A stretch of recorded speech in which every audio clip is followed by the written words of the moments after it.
To the experts. All right, well, ladies and gentlemen, we have on now the host of You're Welcome on Podcast One, also ESPN sportscaster. Ladies and gentlemen, the American gangster, Chael P. Sonnen. Mr. Sonnen, how are you doing? Welcome to the show. This is Aaron P. True and my co-host Jonathan King and Adrian Gallegos. How are you? How are my three favorite fruitcakes doing? Hey guys, let me know when we record so I don't say anything out. This is like the Travis Brown situation where you actually made that remark. We're there. Oh, okay. Oh, hey friends, how are you guys? Welcome to the show. Thank you so much, Chael. I've got to tell you, I had a great listen before our show started tonight. You had a new episode of You're Welcome on Podcast One with the champ Dominic Cruz. Incredible interview. I have to ask you right off the bat, he made a little bit of a jab at K-Flow for his suspension and what happened with Fox, but you always have a saying, the cover-up is worse than the crime. There is no cover-up here. So why are people busting his chops, and what is your opinion? Yeah, and I appreciate you listening to that. I thought it was amazing how angry Dominic was. I had to remind him 3 times in that segment that he won the fight. I mean, I've never seen a winner more pissed off. It was the strangest thing, and it was compelling and entertaining. And the character and personality of Dominic Cruz is so fascinating. And if he could just get himself out there and let people know who he is, I mean, this guy has got star written all over him. He is so interesting behind the cameras and in front of the cameras. He's just a really real guy. He's one of my favorite people to be around because he's so genuine. But okay, so on the K-Flow thing, yeah, you can't do plagiarism, but plagiarism is a little bit of a bad word compared to what it actually is. Plagiarism is where you take somebody else's words or quotes, or in this case, writings, and you pass them off as your own. Now, you can't do that. If you're in college, you'll get expelled. It's a very big deal. But at the same time, Kenny was the first to say, man, I screwed this up. I owed the guy a citation. If you simply cite the guy, then you can do all of those things. So you can walk a line of what's plagiarism versus what's not really simple. You throw some quotations up, it's okay to do. You don't put the quotations up, it's this terrible thing to do. So Kenny's in the wrong. He's definitely in the wrong. I'm just saying, look, let's keep it in the lines here. He didn't do a murder, okay? He wrote something down and didn't put the quotes. He got suspended. He got embarrassed. As far as I'm concerned, we're square. We're square. I don't think you have to throw a guy off the desk completely. He's not a writer. Why he chose to write in the first place, I don't know. It's not what he does. And he didn't follow the code, and I don't think it's the world's biggest deal. I really don't. I think his embarrassment alone, man. I think we're square. Now let me get back to the fight here. The fight at hand, Dominic Cruz, TJ Dillashaw, which I think is going to go down as one of the best bantamweight fights ever in the history of the UFC. What do you think the key to Dominic winning is? We were just going over and analyzing, giving our opinions, and I was talking about how Cruz attacked so well going backwards, and that emotion drew TJ in. What do you think was the key for Dominic winning the fight? Yeah, well, I agree with your assessment there. I think there was probably a few things. I mean, first off, his conditioning. He doesn't slow down. He goes as hard in the 25th minute as he goes in the 5th minute. And that's tough for anybody to do. And you saw TJ slow down. TJ's in great shape too and pushed very hard, but he did go from bouncing around to becoming pretty flat-footed. That's a normal thing to do. What TJ did. Dominic did something that's extraordinary. You're just born with that. You've either got the ability to be a marathon runner out there, or you don't. And so he has that natural gift, and he uses it well. He was very busy, and his ability to avoid shots, I've never seen anything like it in MMA. The closest comparison I could make, and it was made for me by Clayton Hires, but I'm going to take his line. He was the MMA version of, Roy Jones Jr. Yeah, I've never seen anybody flip shots besides Roy. We quoted your show earlier. I said that someone had said it, but you mentioned on the show that he's the equivalent of Roy Jones Jr. It was incredible. His head movement, the way he dodges, and Jonathan King, my co-host, said he uses that head movement in countering to set up his shots, and then he's out before he can move. And you even said also, someone texted you saying he's a ghost. Yeah, he's a ghost. That was also Clayton Harris. Yeah, he's a ghost, and that was all Clayton said. But it's like, enough said. I know what it means. I get it. He's just simply not there. I'm watching it on TV, and I couldn't see what TJ was getting ready to do. It was lightning fast. Everything was set up very well. And Dominic still saw it coming and got out of the way. I mean, it's a remarkable skill. And again, you can develop that, but it's also a God-given ability to have what we call eyes for the fight game, where you can just see stuff coming. And his reactions were uncanny, particularly for how long he's been off. If you go back and look at Rashad's last fight, Rashad fought pretty good against Bader. He's coming off an injury, same injury as Dominic. That's why I referenced Rashad. And he fought really well, but his timing was off. He looked the way you should look. He looked slow, and he looked like his reactions just weren't quite there. Dominic's been sitting on the shelf 3.5 times longer than Rashad, and came back and was the ghost we're talking about. It was amazing. It really was. There's also, guys, if I can make this point too, there's also a huge significance in this fight that I feel is being missed, particularly by Dominic. I don't know that Dominic knows what he just did. The significance of this win, not only did the older guy beat the younger guy, did essentially retired, he's on the shelf, no one knew if he'd ever come back, come and beat the current champion, but he proved that he's the best guy out there. So had he never been hurt, Dominic would have surpassed Anderson Silva's 12-fight streak, which is the record in the UFC, and he'd also be the longest reigning champion of all time, surpassing George St. Pierre's record. So, had Dominic not been hurt, we could only wonder what kind of records he would have accomplished by now. And the history books would have been rewritten. Henry Brown's name wouldn't be in there, and neither would TJ Dillashaw. It would just be Dominic Cruz. It was really a significant and fascinating achievement. That is pretty incredible. Speaking of incredible things that were absolutely absurd even, with Travis Brown poking Mitrione in the eye twice, what do you feel should have happened after the second eye poke? Do you think 1 point is just enough, or if it impacts and changes a fight that drastically, it should be stopped, in my opinion? It should be a no contest. Yeah, and that's on Mitrione, I think. I think that Mitrione had the ability to do that. So I'll tell you a quick story. We were at a fighter summit. It was the first ever UFC fighter summit. They hold them every year now. They bring all the guys out. They have all sorts of courses on everything under the roof. But one of the things that Dana White got up and talked about is he said, guys, if you're ever fouled in a fight, I do not expect you to continue. And the reason I remember it was twofold. One, because that would ruin a show. I was shocked that a promoter was saying this. The promoter's the one guy that really needs the show to go on. And Dana told us all, no, I don't expect you to continue. And then Dana gave a statistic. Now, this is old. This was from the 2009 or 2010 Fighter Summit. So I don't know if the statistic is still true, but Dana told us in the history of the UFC, only one person has ever been fouled and come back to win.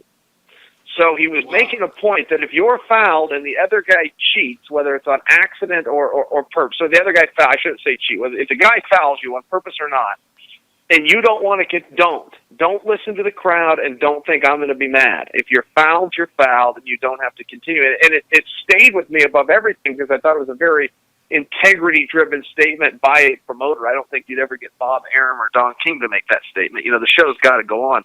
And I was a little surprised that Mitrione did go on. You get poked in it. You only got two eyes. There's really nothing more precious on your whole body than your eyes. Balls. And if you're poked in one, listen, man, I'll see you in 3 months and we can redo this. But I'm headed to the back. You poked me. Goodbye. So in that fight, how did you have that going before all of the eye pokes? Did you have Mitrione winning the fight? Because we were just debating this between the two of us. I actually had Brown winning in a fight that could have gone either way, I guess, depending on how you looked at it. But it was definitely a close fight, and it was a fight that mattered in the heavyweight division because you got to set up the middle of that division. Yeah, it did. And, I thought that Brown was the bet of the night. Mitrione, this might surprise you. I don't know if you guys looked at the odds, but he was a 2.5 to favorite at one point. I think when the fight finally went off, he was only a 2-1. Wow. But I remember looking at it going, man, I don't agree with that. They've even got a common opponent in Brendan Schaub. Brown kind of rolled over Schaub quickly, and Schaub rolled over Mitrione quickly. And I know MMA math doesn't always work, but a lot of times it does. And Travis Brown was ranked number 3 in the world. He had big problems with Verdum. And that was really it. He stopped Josh Barnett, the fight that really didn't happen. He landed those elbows and stopped him. And then his fight with Andre Arlovski, everybody thought that was a great fight. I didn't think it was. I thought Andre caught him right off the bat, and I thought Travis was tougher and hell hanging in there and trying to survive. He just eventually didn't. So I kind of dismissed that one. I thought, Brown's still a top 3-4 fighter in the world. Mitrione is the best athlete in the division. Maybe Stipe Miocic now takes that claim, and Mitrione becomes number 2 on pure athleticism. But I thought Brown was going to kind of roll over him. And with that said, Mitrione won the first round, and then things kind of started to unravel from there. But I did think ahead of time that Brown was going to win that pretty handily, but he wasn't. You know, Mitrione was given a big problem. Mitrione's hard to hit. He's a really good athlete. He gets out of the way. He knows range well. He keeps his hands down and his chin up. So when he does get hit, he gets hurt. But other than that, the guy's pretty solid. I agree. Moving back, one thing I noticed during the Cruz and Dillashaw fight is for the first time ever watching these guys, even though my co-host says that Cruz usually does take deep breaths, I thought these guys, and I've noticed other guys as well, since the IV ban and USADA testing, just the stamina level has changed. Have you noticed since the either IV ban or USADA testing that guys, either their bodies have changed or that either their stamina and endurance has changed? Or yeah. Oh, heavens, yes. Yeah, and I don't know if it's as much the IV, but the USADA testing, yeah.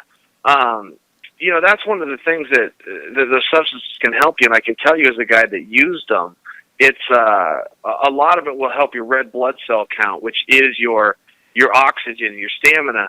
And, you know, I don't know why the sport ever went to 5 rounds. The human body's not made to do that. Thank you. I think it hurts the sport a lot, and every now and then you'll have these classic fights, Big Hunt and or Bigfoot and Hunt Part 1, or you'll have a Cruz and Dillashaw where you want to see 10 rounds. But generally speaking, it's not good for the sport. It's what's killed boxing. You know, boxing is so damn boring because they're out there for 12 rounds. And, you know, the announcers started covering these guys about 30 years ago, talking about, oh, they're feeling each other out. Well, they're not feeling each other out. There's no such thing as a feeling out process. You got 2 guys that know we cannot go 12 rounds. So let's just make a nonverbal agreement that we don't do anything for the first 5. You know, if you go watch amateur boxing or Olympic-style boxing that's a 3-minute round situation, there's no feeling out process. Yep. That's a phenomenon for the pros, and boxing would really service itself if it shortened it to 5 rounds, 15 minutes, get them in and get them out of there. And you know, MMA is the same way. I don't know why they ever made that rule. I have no idea why they thought that would be better. It's not. You know, sprinting is a lot more fun to watch than a marathon. So. But it is what it is. This is the environment, and this is the situation. But to your point, yeah, absolutely. When USADA came in, you've seen the belts changing hands quickly. You saw a lot of guys becoming the incredible shrinking man, and it's for the best. You know, USADA came in and cleaned it up. I wish they'd have got there either. I'm a real hypocrite on this. I'm a guy that used that stuff, but I hated it. I hated that crap. I hated that was a part of it. I hated trying to stay up and stay ahead of the curve on that. It's so much better the way it is now. Now, there was a lot of people that said, you know, certain percentage of fighters were dirty, quote unquote dirty, taking performance enhancers and flying under the radar. Since USADA's come in, we've seen a couple guys getting popped for stuff to hide substances, masking agents and whatnot. You know, the same thing happened in baseball when they turned up the pressure with testing. Do you think that this is going to be enough that that's going to stop, or do you think the floodgates are going to open and people are just going to be getting popped left and right now? Well, no, they'll have to stop them. USADA will put it into it. USADA is very much ahead of the curve in baseball and NFL. I mean, there's no other sport that would ever bring in USADA. They're just too. They're too thorough, and frankly, it's even to a fault. I mean, you've got to pick your battles here. We're better off with them than without them, but you know, they are too sensitive. There's guys going down on Advil, and you know, there was an Olympic gold medalist, all-around women's champion, and they stripped her gold medal and banned her from Olympic competition for life. 14 years old, she had 1/1000th of a trace of ibuprofen in her system, which has a street name of Advil. And they call it a performance enhancer, and it is. You know, I don't like the term performance enhancer. When I grew up, it was steroids. Don't take steroids. If you're not taking steroids and you're not taking anything illegal, you're fine. Somewhere over time, they switched it to performance enhancer, and the problem there is everything's a performance enhancer. Guys, I would never put anything in my body unless I had a reasonable belief that it would help my performance. I'm not going into the doctor and saying, hey, doc, I feel great. Do you have anything that can bring me down? And if he says yes, that's malpractice. They'll take his license away. Everything is made to enhance your performance. It's the number one thing you have to prove to get FDA approval. So I don't love that term. I think a guy's got to be able to take medicine and make himself feel better and be reasonable. But when it comes to steroids or cheating or muscle build or things like that, you've got a whole other conversation. So USADA's a little sensitive. However, if you're looking to clean the sport up and that is your one and only objective, they're the right guys to call. Nice. All right, well, tonight when I was listening to my favorite podcast, Your Welcome, on Podcast 1, hosted by Chael Sonnen, he had on tonight Dominic Cruz. And one of the things Cruz said was, I'm not surrounded by yes men. And I was wondering, do you think that Rousey losing to Holm and BJ's downfall part of his career, do you think it was that they were surrounded by yes men? And can you elaborate on your discussion with him in that regard?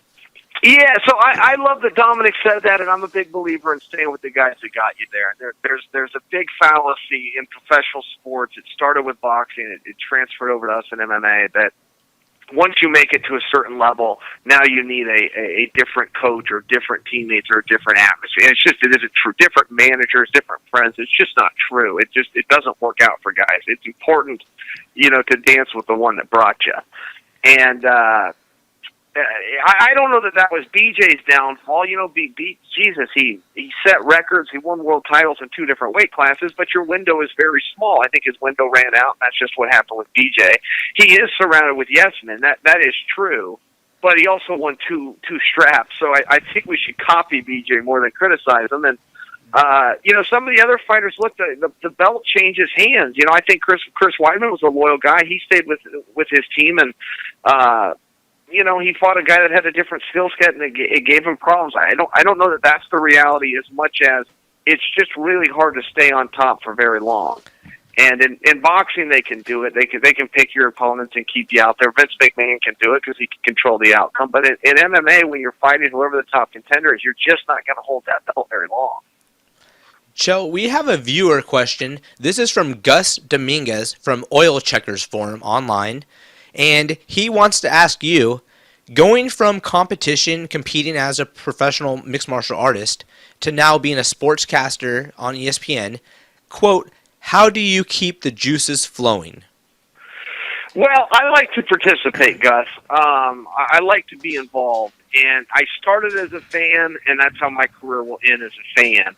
And, I can only get in that ring so long and so many times. So if I can be involved in somewhere, participate, I definitely prefer to do that. And so that's kind of what the commentator role gave me an opportunity to do. There's a lot of guys that can do what I do as far as put on a suit and talk about what they're saying. Well, we're doing that right now. We're just having a discussion on MMA. So I had some good opportunities more than anything. I got lucky. How I got on ESPN, you might enjoy that story sometime. I'm happy to tell it to you. But it's just one of those things. But as far as Gus's question, I like to participate. Awesome. Now, I have to ask you this because I had the benefit of watching with Chael the Jacare versus Romero fight from the ESPN booth on the undercard of the Aldo Lucky McGregor bastard. fight. And we were kind of surprised at the way that fight took a turn. And even though it didn't go the way we thought it was going to go, now that Romero's busted, do you think Jacare can make a splash in that division? He's fighting Vitor. Yeah, or do you think the Vitor fight is more of a consolation prize? Do you think that's a fight for relevancy at this point? I was surprised they did that. I know they wanted to give Jacare the title fight against Weidman, and everybody thought that's how that was going to go down. And, Dana White was pretty candid about that after the fact. They said, look, so Romero's the number one contender. You said whoever wins this fight's the number one guy. And Dana said, well, we're going to have to look at it. It was supposed to be Jacare. So now we got to go back and assess if Romero qualifies. I think what their short-term plan is that if Anderson beats Bisping, to bring Anderson back in and put him in there with Rockhold, which is the reason that Vitor and Jacare got booked. I think if Bisping wins, there's going to have to be a conversation, but I know a lot of fans want to see him have it, including me. I don't want Bisping's career to end where he was one of those guys that could have had it, just got beat by the power of the pen in the office. So whether Bisping's the guy or not, I think he's going to have a lot of support if he beats Anderson, where people just say, look, we don't care. He's 37 years old. He's been around forever. He's done a lot of the heavy lifting. We want to see him get his shot. So I think that that one's a little bit of a stretch, but Dana just might do it. He might just give the fans what they want there if he's able to get past Anderson. Chael, you're a guy who literally spent a portion of your life dedicated it to trying to become an Olympian, correct? Yes, that's right. And just, I believe, yesterday or within the last few days, I just saw on the ESPN ticker that the Olympics in 2020 will not have wrestling. What is it like for someone who dedicated their life to achieving something to see that goal, that object, doesn't exist anymore? What is that like? So, and that ticker came out. I've had a few people ask me about that. I don't know what happened there. I don't know how that made it into the. I don't know how that got on the ticker on ESPN. There was a battle for that in the Olympics. The IOC had removed wrestling effective in 2020. That battle has already taken place over 20 months ago, and wrestling won. Wrestling is back in the Olympic Games and will not be eligible for the chopping block until like 2040 or something, like 2042, whatever Olympic year is there. So just to update you, they are safe and wrestling will continue to be. Yeah, those things. I'm just that glad thing I'm popped not the up. only one, though. That thing popped up with the other day underneath the Fresh Prince of Bel-Air's father's dead, and everybody was sharing that. I'm like, dude died 6 years ago. What the hell? Yeah, no, I had a few people ask me about that, and I didn't reach out to ESPN. I don't know where they got that old info, but that is thankfully that is old, and wrestling, which is the original sport of the Olympic Games, it will stick around. What do you think about Vanderlei being released by the UFC? Because he'll probably, just like Diaz, he'll get his suspension, proactively or retroactively reduced or whatever the terminology is. I don't know. The point is he'll probably be allowed to fight again or just will go to Japan and fight anyway. Do you think that a non-USADA tested wand will be unstoppable in Japan or anywhere? Yeah, we'll see. We'll see. I think that chin might have given out a little bit, and he fights a very reckless and dangerous style. And as you get older, you do slow down a little, so you're going to get hit a little bit more. But it'll depend who his opponents are too. If it's a Japanese fighter, I'm sure he'll run over him. The Japanese guys are terrible, and they've always been terrible. Yushin Okami is far and away the best they've ever had, and he is very good. And I can't even tell you who the second best Japanese guy was. They're just awful at the sport. Which is interesting considering, when we grew up in Hollywood, we were always told that martial arts started over there and how good they were, but they're not. They're awful. And and that's just a reality. But, so I think if you matched him up right, and they used to match him up right, that he could make a splash. And I was pretty happy he got his release. The guy has been out for a number of years. He's been shamed. As far as, again, that's much like the Kenny Florian thing, man. I think we're square on that one, and I'm happy he can go back to work. Good for him.